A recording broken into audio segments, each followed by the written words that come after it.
इंडिको एक भारत की सबसे बड़ी कंपनी उभर के निकली है कुछ सालों में।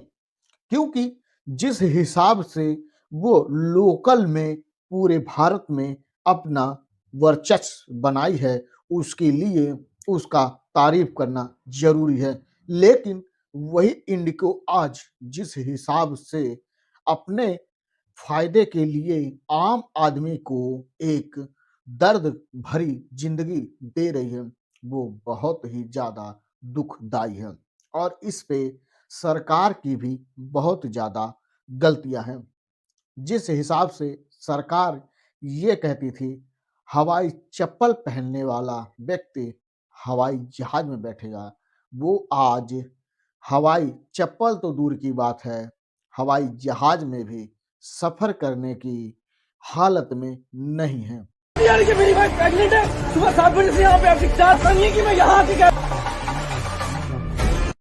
क्योंकि जिस हिसाब से 70 से 80% शेयर इंडिको अकेले पूरे अपने एयर लाइंस इंडस्ट्री में लेके बैठा हुआ है, वो यही आज दिखाता है मनमानी का तरीका। जिस हिसाब से सरकार और पूरा कहना तो नहीं चाहिए लेकिन कहना पड़ रहा है, एक प्राइवेट कंपनी के वजह से पूरा भारत घुटने पे आ चुका है।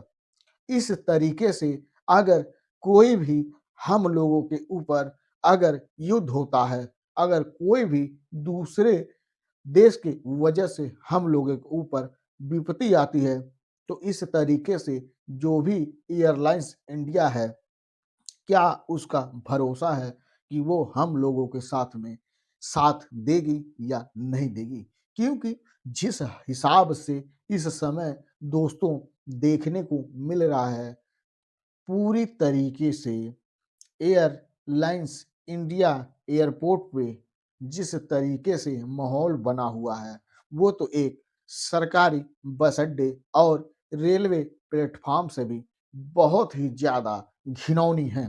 क्योंकि जिस हिसाब से सब लोग अपने ही लगेज के लिए और अपने ही टिकट के वापसी के लिए गिड़गिड़ा रहे हैं, और ये सारी चीज़ें एक प्राइवेट कंपनी हमारे ही भारत देश में रह के इतना ज़्यादा मनमानी तरीके से अपनी धौंस जमाए हुए है, ये हम लोगों के ऊपर एक बहुत ही बड़ा तमाचा हम लोगों के ऊपर, पूरे भारतवासियों के ऊपर है।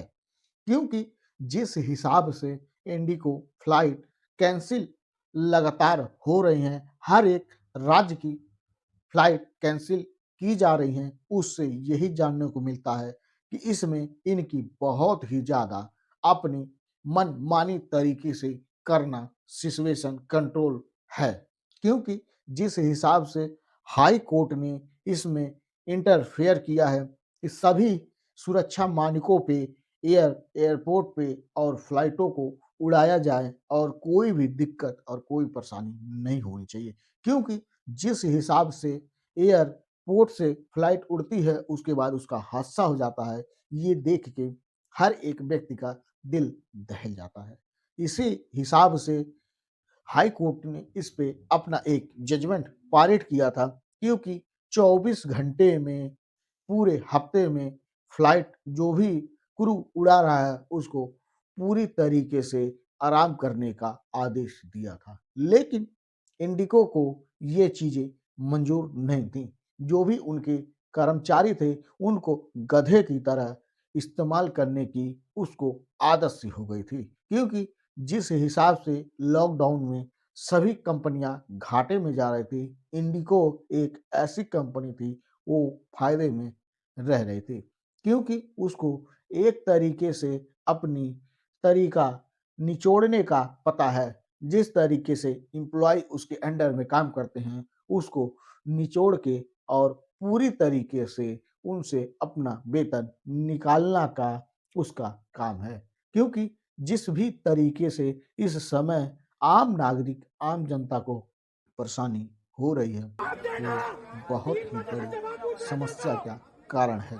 क्योंकि जिस हिसाब से इस भारत देश में हर एक व्यक्ति जल्दबाजी में और जितने जल्द से जल्द पहुंचने की कोशिश करता है, वो फ्लाइट लेने का सजेशन रखता है और उसी फ्लाइट ने आज इस तरीके से हाहाकार पूरे भारत देश में मचा के रखा हुआ है कि हर एक व्यक्ति का इस चीज़ से विश्वास उठ चुका है। वहीं पे भारत सरकार जो है इस चीज़ों पे देखने को यही मिल रहा है कि वो घुटने पे आ चुकी है एक प्राइवेट कंपनी का।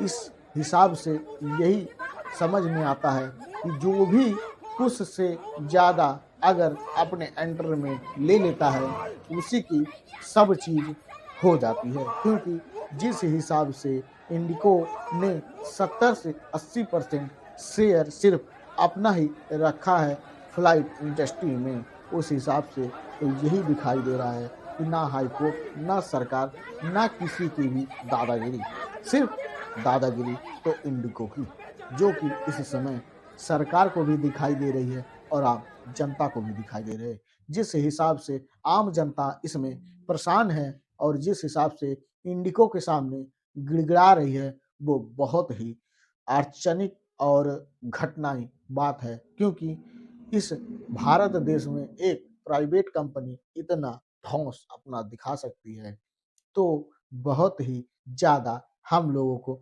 सोचने और विचारने की ज़रूरत है। क्योंकि जिस हिसाब से हम विकसित देश के आगे बढ़ रहे हैं, उसी तरीके से हम लोग प्राइवेट करके और हम लोग बहुत ही पीछे जाते दिख रहे हैं। क्योंकि अगर यही सरकार के अंडर में होता, तो ये सारी चीज़ें अभी तक कभी भी नहीं होती। ये बस एक प्राइवेट संस्था है, जिसकी बहुत ही ज़्यादा शेयर मार्केट है एयरलाइंस में। इस वजह से हम लोगों को ये सारी चीज़ें झेलनी पड़ रही हैं और सरकार को भी इसमें बहुत ही कड़ा एक्शन लेने की ज़रूरत है। क्योंकि अगर आम आदमी को दिक्कत होगी, भारतवासियों को दिक्कत होगी, तो सरकार को इस पे सोचने की बहुत ही ज़्यादा ज़रूरी है। और इसी में आप लोगों की भी क्या राय है, क्या कमेंट है, आप लोग खुद बताइएगा। अगर आप लोगों को वीडियो अच्छा लगा तो लाइक शेयर ज़रूर करिएगा और कमेंट ज़रूर कीजिएगा। अगर अच्छा लगा तो चैनल सब्सक्राइब करिए जी।